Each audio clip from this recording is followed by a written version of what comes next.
Voyage. Hannah! Hannah! Sorry. I forgot we wouldn't be able to talk if I turned that on. I don't know what's wrong with me. Maybe you should sit down. Can't. I won't be able to stay still for a minute. Anyway, what were we talking about? Hannah, you came to see me a few weeks ago for sudden anxiety. Are you anxious right now? I'm always anxious lately, but I do think I'm at least slightly better now, Dr. Jones. Last time I saw you, it took me an hour just to get out my car door and drag myself to your office, but today I bought the cutest dress at the mall. I haven't been shopping in months. Want to see? That's nice, Hannah, but let's stick to talking about your health for now, okay?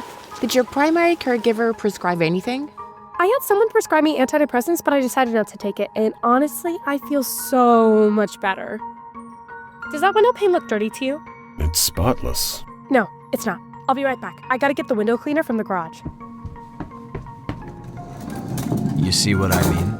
My sister is unhinged lately. Dr. Jones, she wasn't like this when she came to see you? Not even remotely. She was feeling down, had anxiety, but nothing like this. I don't understand. Rejecting taking the antidepressant would not cause something like this, so it can't be that. Paul, do you and your sister have a family history of mental illnesses? None that I'm aware of. What's happening to her, doctor? She was never like this. Hannah's concentration used to be off the charts. She took archery as an extracurricular in high school and never once missed the mark. Now, if I handed her a bow and arrow, she'd probably shoot the rooster off our weather vane. Paul, do you know how long she's had depression and anxiety? Never. I was surprised when she told me she was going to see a psychiatrist. When was that? I know she saw someone before me. 6 months ago. But I don't understand why. Honestly, Hannah and I are lucky compared to others. Our parents left us an inheritance. It's not hefty, but it's all right. We're comfortable. I'm 18, Hannah is 19, so we're pretty grown. We take care of each other, you know? She's got friends at school, she's been dating, she's been shopping, which she loves. The only reason she has to be sad is that our grandma passed away 2 weeks ago. But she was like 90, and Hannah's been depressed for 6 months, so... You mentioned an inheritance. When did your parents... When I was 5. Hannah was 6. Truck rammed into them on the freeway. Our Nana raised us. And when Hannah turned 18, we got our inheritance, so we were never left by the wayside. Did the mania set in 2 weeks ago? Around the time your grandmother passed? Maybe? I feel like it was before then. And the sudden depression doesn't make sense to me because, yes, we were grieving, but not depressed. Same with our parents. We never really knew them, you know? Like, yeah, we're sad we never got to grow up with them. It feels unfair. But like I said, we're so much luckier than most people with how we survived that loss and ended up doing pretty well. You're a very self-aware young man. Hannah and I have gone to therapy and done the work, you know? Which is why her behavior is so weird. I forgot what I was looking for in the garage, but it doesn't matter because I found a box of old shoes that I cannot believe I threw away. I'm going to try them on. Wait, Hannah, we have more questions for you. Oh, right. Sorry. What's up? Hannah, before you went to see Dr. Jones, you had a therapist. Are you still seeing your therapist? She wasn't working for me anymore, to be honest. That's why I sought out a psychiatrist instead, and then someone said that I should go to the university clinic, and they had good doctors there. And then Dr. Jones saw me, and Dr. Jones was super nice and helped me, and okay. What was the question again? Don't worry, you answered it. Hannah, have you been sleeping? Not really. Like 4 hours a night, maybe? I don't feel like I need it anymore. Most nights I can't get to sleep anyway. Why not? I don't know. Yes, you do. Tell them about what you told me the other day. Nah, it's so weird. Han, come on. Okay, so my self-image isn't that great lately. Like, I feel guilty all the time, and I can't quite put my finger on why. I constantly feel like I'm not doing enough for society, or for myself, or for Paul. She cries a lot, even after I reassure her that we're fine. But then I wake up in the morning and I'm fine and happy, you know? When you have these spiraling thoughts, do you ever think about harming yourself? I'm not suicidal, Doc. Nah. If anything, I'm more worried that I can do more with my time here, and I'm working hard to figure out how I can do that. And that anxiety of trying to do more is keeping me up, you know? Interesting. Hannah, I think you should come into the clinic again. We'll run a few more tests. I have classes in the morning, but I could stop by after. She'll forget. I'll remind her. Thank you. We'll see you tomorrow then.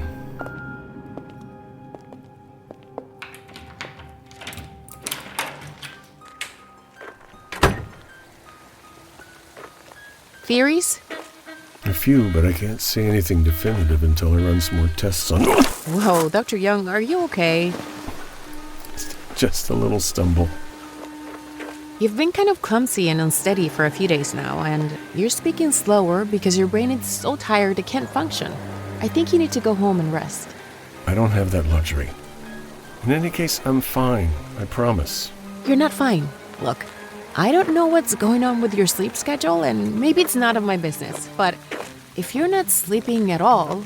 I sleep, but just like Hannah, it's not a whole lot. And sleep aids don't really work for me. When we go back to the clinic, take an hour and go get a physical. I'm sure Dr. Whitburn can squeeze you in today. Jones, This isn't optional. I'm gonna make sure you go. Fine.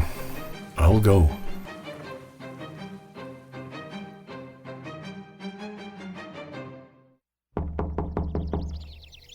Mr. Acker, I'm here from Governor Calvert Hospital. Yes. Come in, doctor. Come in. This place is interesting. It's not my house. Belongs to the FBI. I don't much care for the animal heads on the wall either, I assure you. Shall we sit down? Tea? No, thank you, Mr. Acker. Can you tell me a little bit about what's happening to you?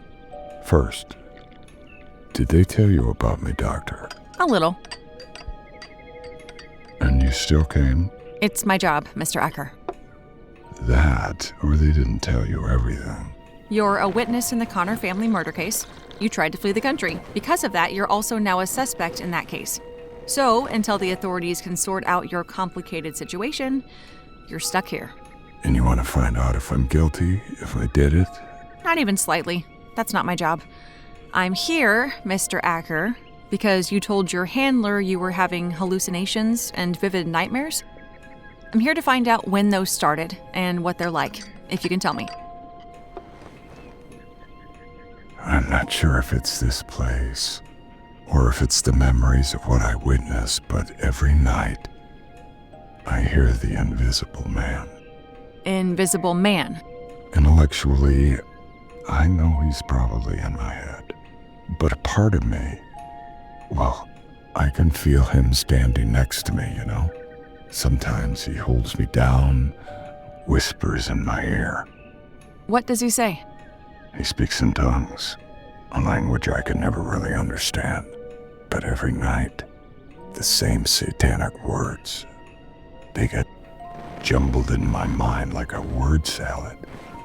I don't know what he's saying, but I can feel the sentiment.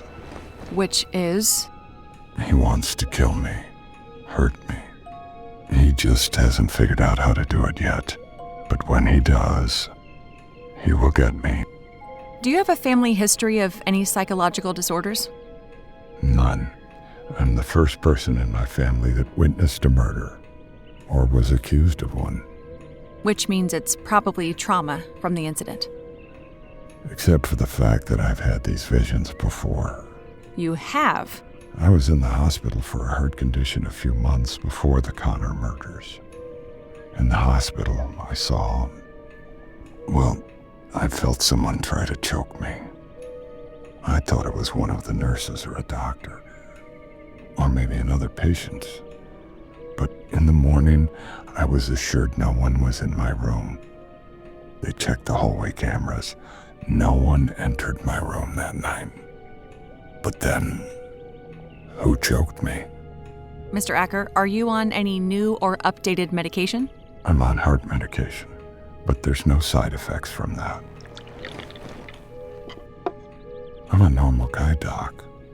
But this voice, it makes me feel anxious, panicked, insane even. I need to make some calls, Mr. Acker. When I know more, I'll get back to you, and we can work on making these hallucinations disappear. Thank you. And Dr. Hickson, Yes?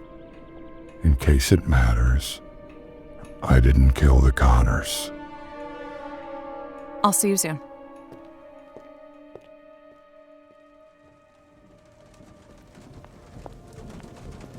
Young, why are you still in your office? I told you to get that checkup. In a minute, I promise. I was looking at Hannah's patient history. Did you see that her previous doctor gave her an ECT? Yes, before she found me, she said she went to another psych, remember? The one who prescribed her the antidepressant she didn't take? Anyway, he gave her the electroconvulsive therapy for anxiety, and it helped. But then her anxiety came back. But an ECT for anxiety? That's odd. Sorry. Anyway, if the ECT was used, it had to be for something else. Major depressive disorder, maybe? Otherwise, why jump to an ECT before trying other treatments? Perhaps she was showing symptoms of mania before she came to me? But no, because she was fine 3 weeks ago. Or at least not manic. What's causing her mania? The only thing I can think of is her grandmother's death. But again, that alone couldn't cause it. It has to be a genetic disposition. Or maybe she lied about not taking the antidepressant? Because in some cases... Antidepressants can make certain mental conditions worse, yes. Maybe. I guess we'll find out when she comes in tomorrow. This is Dr. Young. Purcell, GP is on line 4. Whoever is taking Dr. Purcell, GP is on line 4. All right. Okay. I'll see you there in 10 minutes. See who where? You're supposed to go to see Dr. Woodburn for a checkup right now. Sorry, Hardy needs to see me. News about the case. Bruce? I'll go later, I promise. In the meantime, can you make sure Paul comes with Hannah to her checkup tomorrow? I have some questions for him. I want to know if he knew about Hannah's ECT. Dr. Young, if you don't go for that checkup, so help me, I will call your mother. She's at a Bikram yoga retreat in Kathmandu. Good luck with that. Seriously, though? I'll get that checkup as soon as I can, I promise. Gotta go now.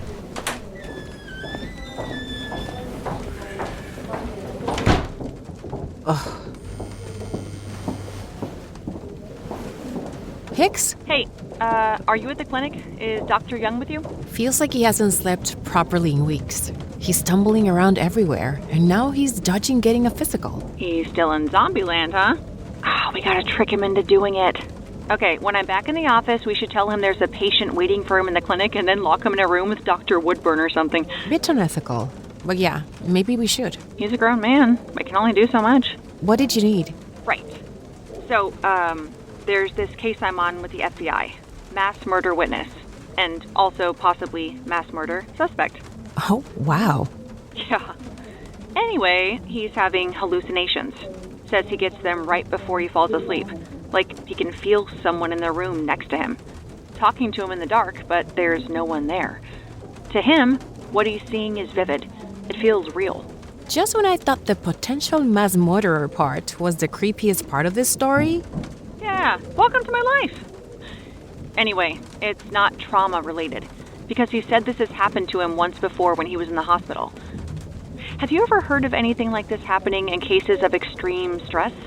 Because that's my current theory. Yes, that's possible. But it's much more likely that it's a side effect of a medication that is wreaking havoc on his mind. He's on heart medication, but I haven't heard of a heart medication that has side effects like this. I have. Propranolol. In rare cases, it can cause strange hallucinations. Ask to see his heart medication, and if that's one of the components, then that's your answer. He did say the last time he had these hallucinations was in the hospital for a heart-related issue. So if the hospital had been giving him propranolol at the time... Exactly. It still doesn't explain why the hallucinations are back suddenly, out of nowhere. But I'll check in on his medication. That's a good lead. Thank you, Dr. Jones. I got a manic patient coming in. You want to trade? Oh, any day of the week. A car accident? Is Dr. Swetnam okay? He is. His wife, however, is in a coma. She has a good chance of recovering, but It's not exactly the best time for him to come on and be an expert witness for us. I get it. he feels the need to concentrate on his own worries right now. Perfectly understandable. And I feel for Dr. Swetnam, but It's terrible timing, I know. what now? Well, there are many other experts in the field we can reach out to. I'm sure many of them will back you up, and there's character witnesses as well. You have many of those at the hospital, including Dr. Chen, which will be extremely helpful. But Dr. Swetnam had that research that specifically talked about pancreatic cancer. That's going to be hard to replicate. Yes, I know that seemed like a slam dunk.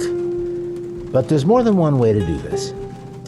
The other witnesses can still reference his research. Get you out of the hot water you're in. The fact that this is even happening in the first place. I go above and beyond for my patients, and this... Who will come see me now? Everyone. You're good at your job, and you help people.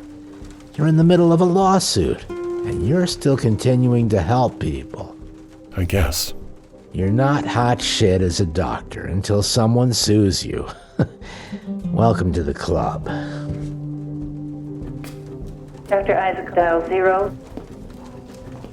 I feel like she's getting worse. Hannah, it's okay to sit down. Your test results will be here in any second. I expedited them. Okay. No, I don't want to sit. I'm gonna stand or walk. Can I walk around the room? You see what I mean? Her test results should be in shortly, and then we'll know what the matter is. But Hannah, I have a question for you. Why did your doctor give you an ECT? What is that? Oh, you mean the electric shockwave thingy? Because he suspected I might be exhibiting signs of major depressive disorder. What? You never told me that. There's not much to tell. I did the ECT thingy and it didn't help, so then they gave me an antidepressant, which I didn't want, and then I came here. But was major depressive disorder your official diagnosis?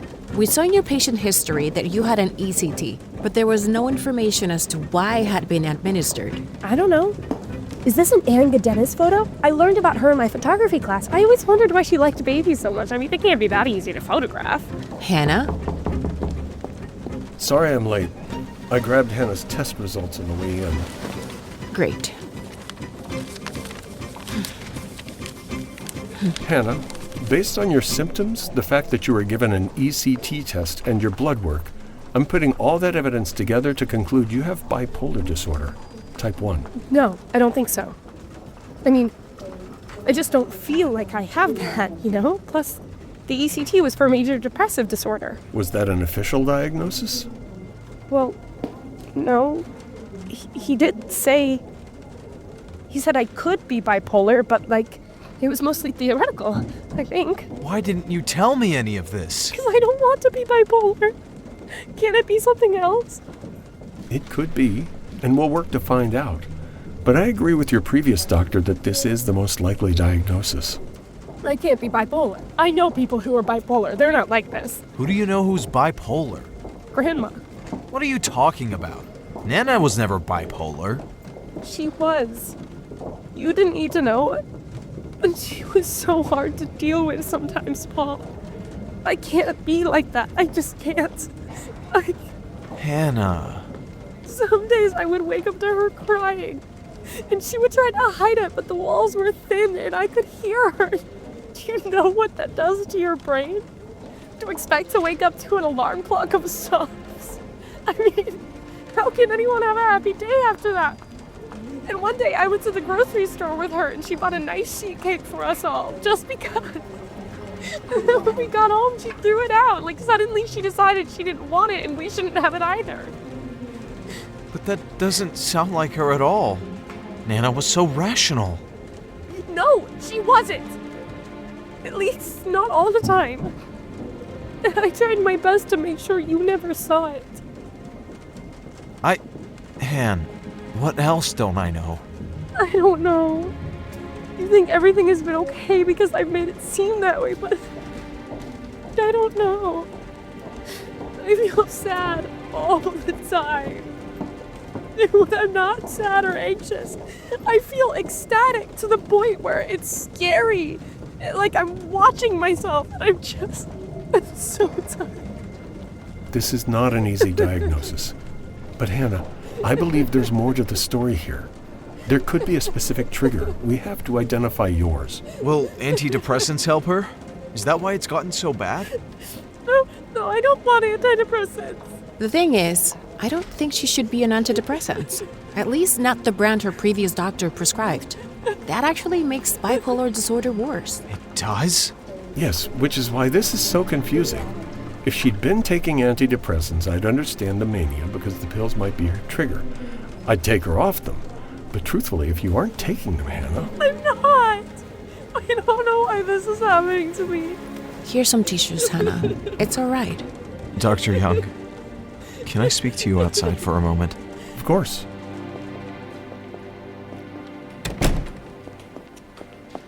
What's going on? I didn't know. I didn't know that my perspective on our lives was so different from Hannah's. That she's been struggling to protect me. I didn't know our grandmother had bipolar disorder and that Hannah could have it. It's all right, Paul. It's not your fault. But it is. That's why I wanted to speak with you. I thought they would help her. She was refusing to take them, but she had the prescription. So I went and picked them up for her. Oh no. I've been crushing the pills into her food. I thought it would help her. I had no idea it would make her worse. This is all my fault. You didn't know. And I know you're only 18 and still learning these things. But Paul, this is never a way to help someone. The best way would be to take her to another doctor. I know that now. But she hides so much from me. Keeps so much inside. I love my sister. I just wanted her to be okay. And she will be. Dr. Jones and I have a better, more suitable prescription for Hannah. It should help her mania, and she'll be able to function normally. But Paul, you need to sit down with your sister and tell her what you did. Oh, she'll be so upset with me. Yes, but based on what I've seen, the two of you have a strong relationship and will be able to get through this. I do, however, recommend communicating with her about the fact that she's hidden crucial details about your lives and her happiness from you as well. She wanted to protect me, but I am shocked she hid so much from me throughout our childhood. Yes, understandable. You were a child then. Now you're basically an adult. She needs to be able to feel that she can rely on you, that the pressure to always be perfect isn't healthy, and that it's not coming from you but from her. But for that, you and your sister need to be honest with each other. She can always rely on me. I know, but you need to tell her that. Now, why don't we go back in there and get a treatment plan sorted for Hannah? Thanks, Doc.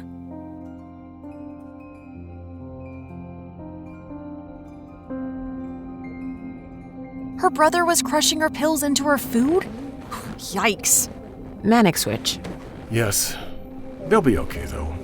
They're both going to go back to therapy and learn how to better communicate with each other and not keep secrets from one another.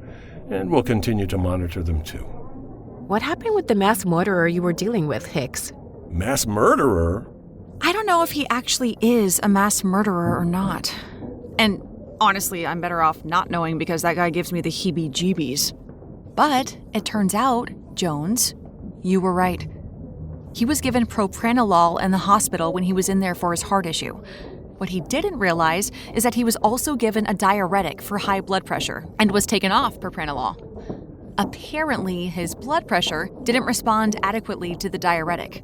So his outpatient doctor prescribed a combination pill, which contained the diuretic plus propranolol.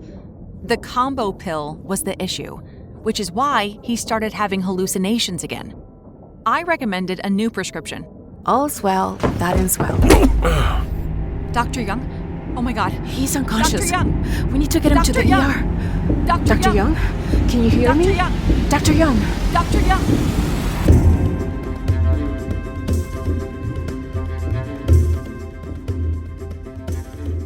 The Mind Doctor is a production of Voyage Media. The series is produced by Nat Mundell, Robert Midas, Dan Benamor, and Alyssa Goodman. Executive produced by Dr. Peter Hartman. Inspired by the life of Dr. Peter Hartman. Directed by Alyssa Goodman. Written by Minoti Vaishnav. Starring David Pinion as Dr. Young, Meg Hensley as Dr. Hickson, and Sixta Morel as Dr. Jones. Additional cast credits available in the show notes. Edited, sound designed, and mixed by James Scully. Original music by Derlis Gonzalez. If you're enjoying the show, please leave us a 5-star review on Apple Podcasts, Spotify, or anywhere you're listening, and subscribe now for future episodes.